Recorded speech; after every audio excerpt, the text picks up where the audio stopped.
एक रात जब मैं घर में अकेला था तो मैंने सोचा क्यों ना डार्क वेब चला लूं, क्योंकि वहाँ पर काफ़ी अजीब लोग आते हैं जो कि काफ़ी अजीब होते हैं। जैसे ही मैंने डार्क वेब ओपन की तो वहाँ डेथ का ऑप्शन आया। मैं ये देखकर काफ़ी ज़्यादा डर गया और मैंने सोचा क्यों ना वापस चला जाऊँ। लेकिन जैसे ही मैं जाने वाला था वहाँ पर एक और लिंक आया जिस पर लिखा हुआ था अपने खुद के रिस्क पर देखें। मैंने उस पर क्लिक कर दिया। जैसे मैंने क्लिक किया तो एक अजीब सी वीडियो ओपन हो गई जिसमें एक हॉल दिखा रहे थे। वो बिल्कुल खाली था और काफ़ी ज़्यादा डरावना लग रहा था। लेकिन कमरे में मुझे एक बाजू दिखाई दिया जिसको देखकर मैं काफ़ी हैरान हो गया और अचानक से एक लड़की वीडियो की तरफ भागती हुई आई जिसकी हालत काफ़ी ज़्यादा ख़राब थी। वो लड़की काफ़ी ज़्यादा डरी हुई थी और मैं खुद काफ़ी ज़्यादा डर चुका था क्योंकि मैंने खुद पहली बार ऐसा कुछ देखा है। और वो लड़की रोने लगी और उसका मुंह बिल्कुल सिला हुआ था। मैं ये देखकर डर गया और 10,000 लोग उसको देख रहे थे और उसने एक पोस्टर बनाया हुआ था जिस पे लिखा हुआ था, अगर कोई मुझे देख रहा है तो मेरी हेल्प करो प्लीज़। और मैं ये सब और नहीं देख सकता था। मैंने अपना लैपटॉप बंद किया और अपनी गर्लफ्रेंड की तरफ भाग गया। बेला, तुम्हें पता है वहां पर क्या हुआ? क्या हुआ वहां? डार्क वेब पर एक लड़की थी जिसके साथ काफ़ी ज़्यादा बुरा हो रहा था। मैं काफ़ी ज़्यादा डर चुका हूँ और उसके रोने की आवाज़ हम तक आने लगी। मैंने अपनी गर्लफ्रेंड से बोला, मैं पुलिस को बुला लूँ? बेवकूफ़ों जैसी बातें मत करो, जाकर सो जाओ, डार्क वेब पर ऐसी ही वीडियोस मिलती हैं। मैंने सोने की बहुत कोशिश की लेकिन मुझे नींद नहीं आ रही थी क्योंकि जब भी मैं सोने वाला था वो लड़की का फेस मेरे सामने आ जाता था। डर की वजह से मुझे नींद नहीं आई तो मैंने सोचा क्यों ना बाहर चला जाऊं। जैसे मैं बाहर जाने लगा तो एक वैन मेरा पीछा करने लगी। जैसे मैं रुका वो भी रुक गई और उसी समय मेरी जीएफ की कॉल आ गई। हे बेला, तुम कैसी हो? और दूसरी तरफ से बेला के रोने की आवाज़ आने लगी। मैं ये देखकर काफ़ी ज़्यादा डर गया कि उसके साथ आखिर क्या हो रहा है और मैं अपने घर की तरफ भाग गया। और जब वहां देखा तो वहां बेला नहीं थी। नहीं नहीं नहीं नहीं। और बेला की कॉल दोबारा से आ गई लेकिन इस बार आवाज किसी और की थी। तुम डार्क वेब से भाग गए बच्चे, ये डार्क वेब तुम्हारे लिए नहीं है।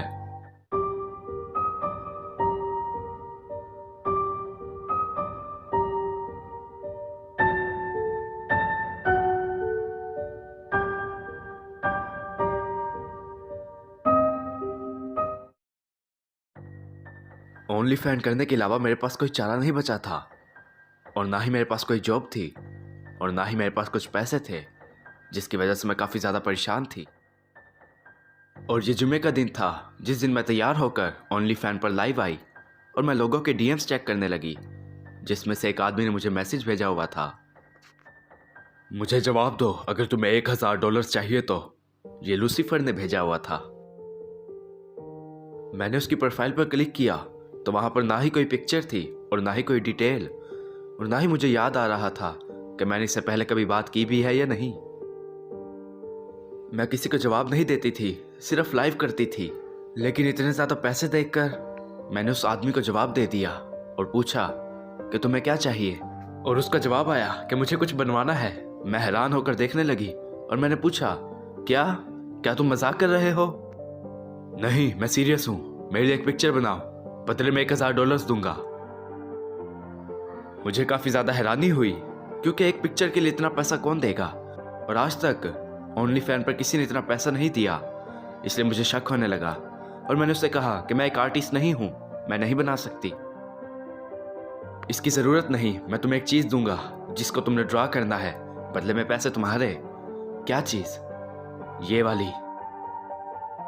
ओपन करने से पहले मुझे लग रहा था कि कोई अच्छी सी पिक्चर होगी, लेकिन जैसे ही मैंने ओपन किया तो वो एक पुरानी बुक का कोई कवर था जो कि काफ़ी डरावना लग रहा था और उसमें एक आंख बनी हुई थी जो कि नीली थी।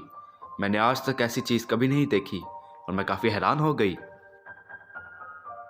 मैंने उससे पूछा ये क्या चीज़ है, लेकिन वो वहाँ पर नहीं था और ना ही वो ऑनलाइन आया। मैं काफ़ी हैरान हो गई। लेकिन $1,000 को देखकर मेरा लालच बढ़ने लगा और मैं सोचने लगी कि ये इतना मुश्किल काम नहीं है, क्यों ना मैं कर ही लूँ। तो इसलिए मैंने उससे पूछा कि तुम चाहते हो कि मैं इसको ड्रा करूँ? और उसका जवाब आया, नहीं, तुम इसको फर्श पर ड्रा करो चौक के साथ। सच में? क्या कोई मजाक नहीं? नहीं, ये मजाक नहीं है। और उस आदमी ने $15 मेरे अकाउंट में भेज दिए और इससे मुझे यकीन हो गया कि ये आदमी कोई मजाक नहीं कर रहा। मेरे पास चौक नहीं है, लेकर आओ जल्दी। मुझे काफ़ी अजीब लगा और मैं इधर उधर ढूंढने लगी, लेकिन फिर मुझे अपने टेबल पर एक पेंसिल मिली। लेकिन पेंसिल इस काम के लिए सही नहीं लगी, इसलिए मैंने पीछे देखा तो वहाँ पर कोई भी नहीं था। तो इसलिए मैं अपने रूम में गई तो वहाँ मुझे एक बैग मिला जिसमें एक मार्कर था और मुझे लगा कि ये काम करेगा, इसलिए मैंने मार्कर ले लिया और वापस आकर पूछा कि क्या ये सच में काम करेगा। और उस आदमी ने जवाब दिया, हाँ, जब तक मैं इसे देख सकूं और पिक्चर बड़ी बनाना। उसका ये बिहेवियर काफ़ी अजीब लगा, लेकिन मैंने उसको कहा कि चलो ठीक है, मैं बना रही हूँ। उस आदमी ने पिक्चर मेरे मोबाइल पर भेज दी, जिसको देखकर मैंने बनाने की कोशिश शुरू कर दी और मैंने कारपेट हटाया और बनाना शुरू कर दिया। और काफ़ी देर बनाने के बाद वो काफ़ी अच्छा लग रहा था। मैंने लाइट्स ऑफ कर दी और 2 से 3 पिक्चर्स ली ताकि मैं उसको भेज सकूं और मैंने वो उसको भेज दी। मैंने उससे पूछा कैसा लगा, लेकिन उसका जवाब नहीं आया। मैं हैरान हो गई। लेकिन कुछ समय बाद मेरे अकाउंट से एक नोटिफिकेशन आया। जब मैंने देखा तो $1000 मेरे अकाउंट में थे और उसका जवाब आया, यस, तुमने काफ़ी अच्छे से किया। मैं ये सुनकर काफ़ी खुश हो गई।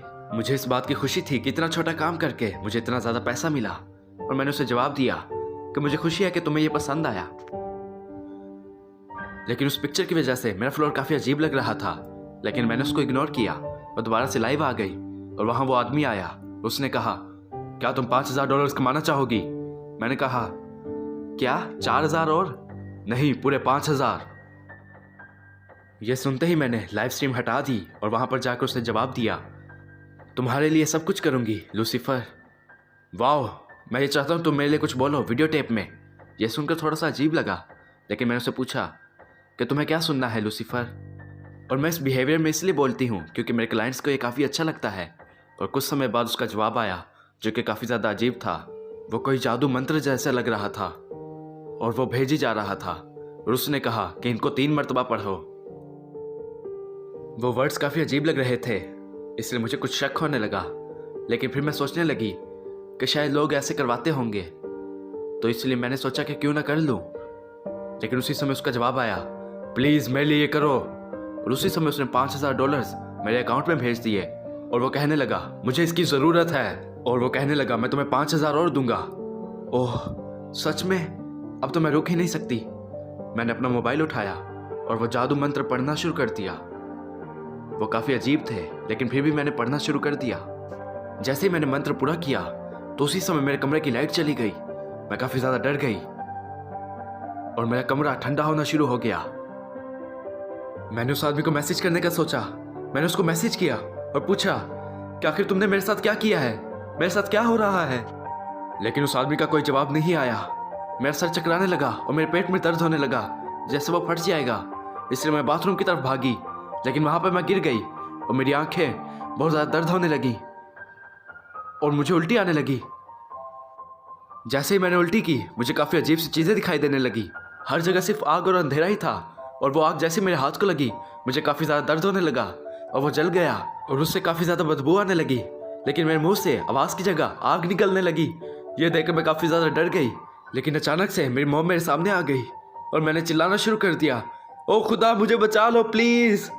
और कुछ समय बाद हर तरफ अंधेरा हो गया। जब मैं उठी तो मैं अपने कमरे में थी। मेरा हाथ काफ़ी दर्द कर रहा था क्योंकि वो जला हुआ था। और जब मैंने अपनी उल्टी की तरफ देखा, वो काफ़ी ज़्यादा जहरीली लग रही थी और मैं सोचने लगी कि आखिर मेरे मुंह से क्या निकला था। मैं डर से कांप रही थी और मैं उठकर अपने लैपटॉप की तरफ गई और वो आदमी वहाँ पर ही था। उसने काफ़ी ज़्यादा मैसेज भेजे हुए थे और वो कह रहा था, क्या तुमने वहाँ देखा? क्या तुम वहाँ गई? क्या तुमने वहाँ कुछ देखा था? क्या था वहाँ पर? मुझे बताओ। मैंने उस आदमी को जल्दी से ब्लॉक कर दिया और अगला पूरा वीक मैं बीमार रही। मुझे काफ़ी ज़्यादा बुखार और सर दर्द था। लेकिन कुछ समय बाद जब मैं ठीक हो गई, मैंने वो सिंबल्स हटा दिए और फिर मैंने उस पर रिसर्च की तो मुझे पता चला कि वो सिंबल डार्क स्पिरिट्स को बुलाता है। यह देखकर मैं डर गई और मैं काफ़ी हैरान हो रही थी कि मैंने ऐसी गलती कैसे कर दी। और उस दिन के बाद से मैंने कभी भी डीएम्स नहीं चेक किए। और मैं आप सबको भी यही कहना चाहूँगी कि ऑनलाइन लाइफ में अपनी कुछ लिमिटेशंस रखें।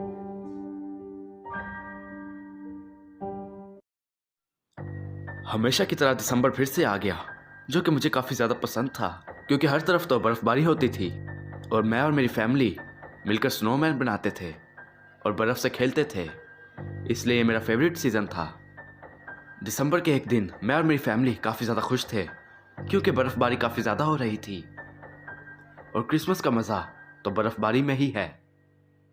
और रात होते ही हम सब सोने चले गए।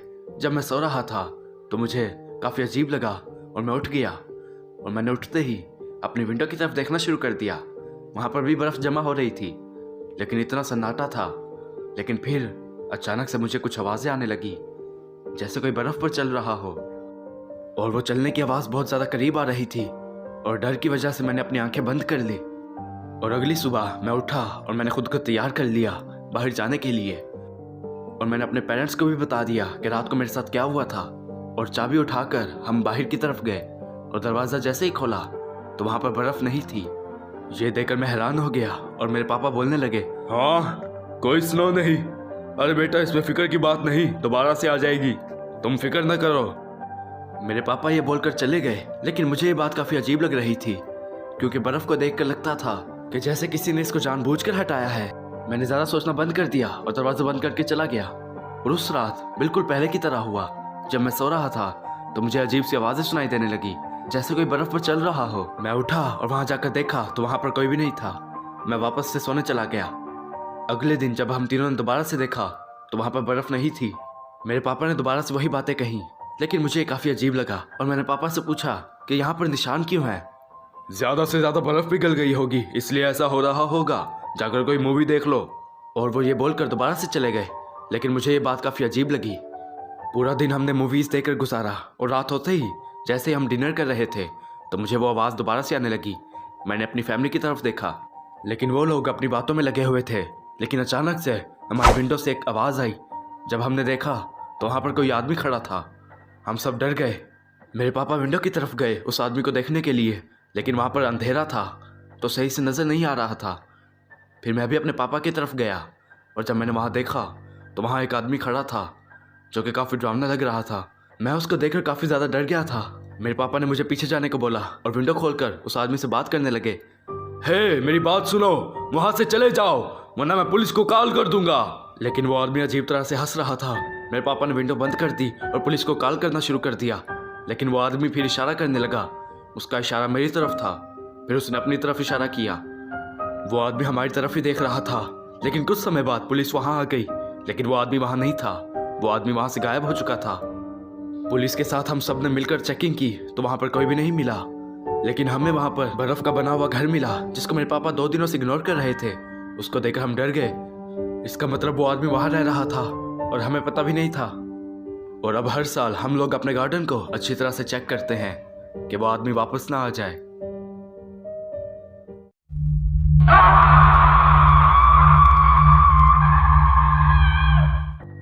जब मैं 37 साल का था, मैं जॉब किया करता था, तो उसी काम से मैं दूसरे शहर जा रहा था। और मैंने अपनी गाड़ी पर जाने का सोचा, और रास्ता बिल्कुल साफ था, तो इसलिए कोई परेशानी की बात नहीं थी। लेकिन रास्ते में मुझे एक आदमी दिखाई दिया जो कि लिफ्ट मांग रहा था। शायद उसकी गाड़ी ख़राब हो चुकी थी। वैसे तो मैं कभी नहीं रुकता, लेकिन वो शायद मेरा दोस्त हेनरी था, जिसको देखकर मैं काफ़ी ज़्यादा खुश हुआ। उसकी हालत पहले से काफ़ी ज़्यादा अजीब थी, लेकिन मैंने उससे पूछा, हेनरी, क्या हुआ, तुम्हारी गाड़ी खराब हो चुकी है क्या? हाँ, ऐसा ही है, क्या मैं तुम्हारे साथ आ सकता हूँ? वो काफ़ी ज़्यादा डरा हुआ लग रहा था, जो कि मुझे काफ़ी अजीब लगा। और मैंने उससे पूछा, हे दोस्त, क्या सब कुछ ठीक है वहाँ? क्या कहा? ऐसा नहीं है, मुझे तुम्हारे साथ जाना है, मुझे ले चलो। और वो मेरी गाड़ी में आकर बैठ गया। मुझे काफ़ी डर लग रहा था, लेकिन फिर हमें अजीब सी आवाज़ें सुनाई देने लगी। और मैंने हेनरी से पूछा कि ये आवाज़ें कैसी हैं, और उस आवाज़ों को सुनकर हम डर गए। और उसने बोला, चलो गाड़ी चलाओ। और उसने अपना हाथ मेरे हाथ पर रखा गाड़ी चलाने के लिए, लेकिन उसका हाथ काफ़ी ज़्यादा कांप रहा था और वो खुद बहुत सहमा हुआ था। और हमने गाड़ी चलाई और वहाँ से चले गए और पार्टी पर पहुँच गए। जब वहाँ पर हम पहुँचे तो सभी लोग पहले से आए हुए थे। सब लोग अपने कामों में बिजी थे और एक दूसरे से बातें कर रहे थे। और हेनरी बोलने लगा, मैं वॉशरूम जा रहा हूँ। और मैंने हाँ में जवाब दिया और हेनरी वॉशरूम चला गया। मैंने एक ड्रिंक ली और पार्टी एंजॉय करने लगा। लेकिन मेरी तरफ एक और दोस्त आ रहा था जो कि काफ़ी ज़्यादा डरा हुआ लग रहा था, और वो बोलने लगा, पार्टी को भी रोक दो जल्दी। पार्टी रोकने की वजह क्या है? हेनरी है वजह। हेनरी, क्या हुआ उसको? पुलिस को उसकी लाश मिली है और पुलिस ने बताया कि वो कब से मर चुका है। तो ये जो हमारे साथ आया, ये हेनरी नहीं हो सकता। नहीं, ऐसा नहीं हो सकता, तुम क्या कह रहे हो? पुलिस को उसकी गाड़ी हाईवे पे मिली थी और उन्होंने बताया कि कोई किलर उसके पीछे लगा हुआ था जिसने उसको मार दिया। मेरे हाथ से गिलास गिर गया और मैं वॉशरूम की तरफ भागा क्योंकि हेनरी तो मेरे साथ आया था, ऐसा नहीं हो सकता। लेकिन जब मैंने वॉशरूम में देखा तो वहाँ पर कोई भी नहीं था, वह बिल्कुल खाली था। मैंने उसका नेम लेकर बुलाया तो अचानक से वो शीशे में दिखने लगा। वो काफ़ी ज़्यादा डरावना लग रहा था और वो हंस रहा था, लेकिन कुछ समय बाद वो धुएं की तरह गायब हो गया और मैं काफ़ी ज़्यादा डर चुका था क्योंकि मैं तो उसको अपने साथ लेकर आया था। क्या वो उसका भूत था? और अगले दिन गैरी ने मुझे कॉल की और बताया कि पुलिस को उसकी लाश मिल चुकी है। क्या उसका कातिल जेल में है? नहीं। क्या मतलब नहीं? ऐसा कैसे हो सकता है? वो जेल में क्यों नहीं है? क्योंकि पुलिस ने बताया कि कातिल भी मर चुका है। ये काफी डरावना था। मतलब कि हेनरी अपना बदला लेने वापस आया था, जो कि उसने अच्छे से ले लिया। हाय दोस्तों, मेरा नाम बेन है। मैंने सांता क्लॉज को देखा हुआ है। जैसा आप सब सोचते हैं वो वैसा बिल्कुल नहीं है। ये क्रिसमस की पहली रात की बात है जब मैं अपने बिस्तर पर सोने की कोशिश कर रहा था। मेरी मामा मुझे सुला रही थी और मैं काफ़ी ज़्यादा एक्साइटेड था अपने गिफ्ट के लिए। और वो कह रही थी कि अगर तुम ना सोए तो सांता क्लॉज नहीं आएंगे। और खुशी की वजह से मुझे नींद नहीं आ रही थी। मैं पूरी रात कोशिश करता रहा सोने की, लेकिन नहीं आई। और फिर मुझे एक आवाज़ सुनाई दी और मुझे लगा कि शायद सांता क्लॉज आए होंगे अपनी सफ़ेद दाढ़ी के साथ और रेड कॉस्ट्यूम में। मैंने बाहर जाने का फैसला किया कि आखिर वो आवाज़ कहाँ से आई थी। और जैसे ही मैंने अपने पेरेंट्स का रूम देखा तो वो बंद था और मैं काफ़ी ज़्यादा खुश हो गया कि शायद आज सांता क्लॉज वाकई में आए हैं। जैसे ही मैं नीचे सांता को देखने गया वहाँ पर कोई भी नहीं था, सिर्फ क्रिसमस ट्री चमक रहा था। मैं ये देखकर काफ़ी डर गया, लेकिन कुछ समय बाद वहाँ एक आदमी दिखने लगा। मुझे अपनी आंखों पर यकीन नहीं हो रहा था क्योंकि वो सच में सांता क्लॉज था। और सांता क्लॉज इधर उधर जाने लगा, लेकिन फिर क्रिसमस ट्री की लाइट रेड में बदल गई जिससे सांता क्लॉज साफ साफ दिखने लगा। और सांता को देखकर मैंने बुलाने की कोशिश की, हे सांता, हे सांता। और वो आदमी थोड़ा सा मेरी तरफ देखने लगा और सांता की शक्ल देखकर मैं डर गया क्योंकि वो काफ़ी ज़्यादा डरावना लग रहा था। उसके नुकीले दांत थे और डरावनी आंखें जो कि लाल हो रही थी, और वो अपना बड़ा सा मुंह खोल रहा था। उस आदमी को देखकर मैं डर के मारे कांप रहा था, लेकिन अचानक से सांता गुस्से में आ गया और वो गुस्से से मेरी तरफ देखने लगा। और वो आदमी मेरी तरफ आने की कोशिश करने लगा और वो भाग कर मेरे पीछे आया, लेकिन मैं अपने कमरे में भाग कर चला गया। और उस आदमी ने दरवाज़ा तोड़ने की कोशिश की, लेकिन वो नहीं कर पाया। तो मैंने जैसे ही उसे विंडो से बाहर देखा तो वो विंडो की तरफ आ गया और उसने विंडो खोल दी। मैं ये देखकर डर गया और वो काफ़ी ज़्यादा डरावना लग रहा था और वो मेरी तरफ देखकर हंस रहा था जैसे वो मुझे ही ढूंढना चाहता हो। लेकिन फिर मेरे पेरेंट्स आ गए और वो सांता क्लॉज विंडो से भाग गया। और सांता के जाते ही मैं अपने पेरेंट्स के पास आ गया और उनके गले लग गया और उन्हें मैंने सब कुछ बता दिया जो मैंने देखा था। और वो खुद सांता को देखकर डर रहे थे और हम सब भागकर क्रिसमस ट्री की तरफ गए। और जैसे हम वहाँ पहुँचे तो वहाँ पर एक गिफ्ट रखा हुआ था जो कि काफ़ी अजीब लग रहा था। और जैसे मेरी मॉम ने उस गिफ्ट को खोला तो उन्होंने डर के मारे उसे नीचे फेंक दिया और उसमें लिखा हुआ था, मैं तुमसे अगले साल मिलूंगा। और इस तरह क्रिसमस की रात मेरे लिए एक डरावना सपना बन गई।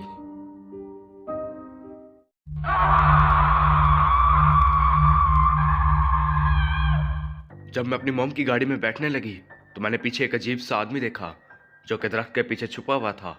वो काफ़ी अजीब लग रहा था। चलो बेटा अंदर आ जाओ। मैंने अपनी मॉम की आवाज़ सुनी और गाड़ी में बैठ गई। और मेरी मॉम किसी काम से बाहर जा रही थी तो हमें घर में अकेला ही रहना था।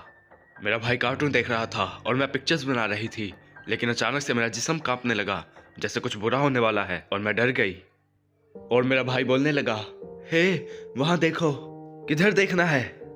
मैंने विंडो के बाहर किसी को देखा था। मैं ये सुनते ही विंडो की तरफ गई चेक करने के लिए। बाहर अंधेरे की वजह से वो आदमी नजर नहीं आ रहा था, लेकिन वो काफ़ी ज़्यादा डरावना और अजीब था। वो काफ़ी ज़्यादा बड़ा भी था और उसके हाथ काफ़ी डरावने थे। क्या ये वही आदमी नहीं जिसको हमने स्कूल से बाहर देखा था? चार्ली बिल्कुल सही कह रहा था, ये वही आदमी था जिसको हमने स्कूल के बाहर देखा था। इसका मतलब उसने हमें फॉलो किया। मैंने अपनी दूरबीन से उसकी तरफ जैसे ही देखा तो वो काफ़ी ज़्यादा डरावना था और वो हंस रहा था और उसकी शक्ल देखकर मैं चिल्ला पड़ी। मैंने जैसे ही पुलिस को कॉल की तो वो आदमी पीछे से हमारी तरफ आने लगा और पुलिस ने कॉल उठा ली। 911, आप लोगों की क्या इमरजेंसी है? किसी ने हमें फॉलो किया है, हमें स्कूल से फॉलो किया हमारे घर तक। अच्छा पहले रिलैक्स हो जाओ। तुम्हारा नाम क्या है? जिमी। मेरी मॉम मेरे डैड को लेने गई हैं, इस वक्त हम घर में अकेले हैं। ओके जिमी, हमारे साथ कॉल पे लगे रहो, मैंने ऑफिसर्स को भेज दिया है। प्लीज जल्दी करें, मुझे काफी ज्यादा डर लग रहा है, वो हमारे करीब आ रहा है। और वो आदमी हमारी विंडो के बहुत करीब आ चुका था। जिमी, क्या तुम बता सकती है वो कैसा दिखता है? उसका कोई चेहरा नहीं है, वो काफी लंबा है, काफी ज्यादा लंबा, और वो काफी डरावना है। प्लीज हमारी मदद करो। वो आदमी अब विंडो की तरफ नहीं था। गिमी, क्या तुम मुझे सुन सकती हो? और उस आदमी ने दरवाजा तोड़ना शुरू कर दिया। हे गिमी, वहां क्या हो रहा है? वो अंदर आने की कोशिश कर रहा है। मेरी बात ध्यान से सुनो, पुलिस वहां पर आने ही वाली है। तुम अपने भाई को लो और वॉशरूम में छुप जाओ और दरवाजा लॉक कर दो। और उसी समय विंडो टूटने की आवाज आई और वो आदमी उस विंडो से अंदर आ रहा था। हम लोग काफी डर चुके थे और उस आदमी की हाइट हमारे रूम से भी ज्यादा बड़ी थी, इसलिए वो झुक रहा था। और उस आदमी ने मेरे चेहरे पर अपना हाथ रखा और मैं बेहोश हो गई। जिमी, तुम कैसी हो? क्या वहां पर कोई है? मैं बिल्कुल ठीक हूँ। ये आदमी काफी अच्छा है, ये तो बस हमारे साथ खेलना चाहता था। क्या मैं तुम्हें देख सकता हूँ? नहीं, तुम नहीं देख सकते, मैंने उन्हें सेफ जगह पर रखा हुआ है। हे, तुम उन बच्चों से दूर रहो, उन्हें कुछ मत करना। मुझे बच्चे काफी ज्यादा पसंद है, उनके साथ खेलना भी। ही हा हा हा हा हा। और उसके बाद उनके साथ क्या हुआ वो कोई भी नहीं जानता। क्रिसमस के बाद सब लोग न्यू ईयर मनाते हैं, तो इसी तरह हम लोग भी मना रहे थे और हम काफ़ी ज़्यादा एंजॉय कर रहे थे। लेकिन उस दिन कुछ ऐसा हुआ जो हम कभी नहीं भूल सकते। जब हम पार्टी मना रहे थे तो बाहर दरवाजे पर एक आदमी आया। मैं उस आदमी को देखने गया तो वो काफ़ी ज़्यादा अजीब लग रहा था और उसने एक पोस्टर पकड़ा हुआ था जिस पर लिखा हुआ था कि दुनिया का अंत जल्द होने वाला है, अपने गुनाहों से माफ़ी मांग लो। हे, तुम्हें कुछ चाहिए क्या? तुम सब लोग कैसे न्यू ईयर मना सकते हो? दुनिया का अंत होने वाला है, तुम सबको चर्च जाना चाहिए। आओ मेरे साथ चर्च तुम सब लोग।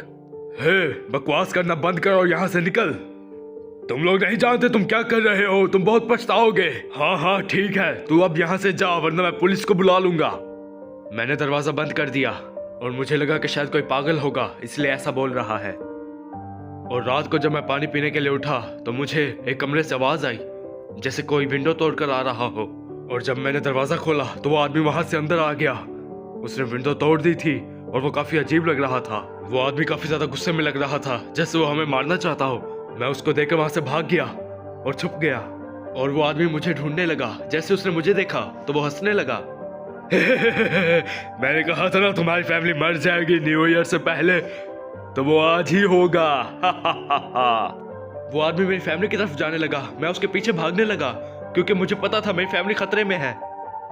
जैसे ही मैं विंडो से बाहर निकला तो मैंने देखा मेरी फैमिली डरी हुई थी और पुलिस ने उस आदमी को पकड़ा हुआ था। और पुलिस ने बताया कि उस आदमी ने काफी ज्यादा फैमिलीज को मारा है। हर न्यू ईयर के दिन वो काफी लोगों को मार देता था। और अब हर साल न्यू ईयर के दिन मैं अपने घर के बाहर नजर रखता हूँ कि कहीं वो आदमी दोबारा से तो नहीं आ गया।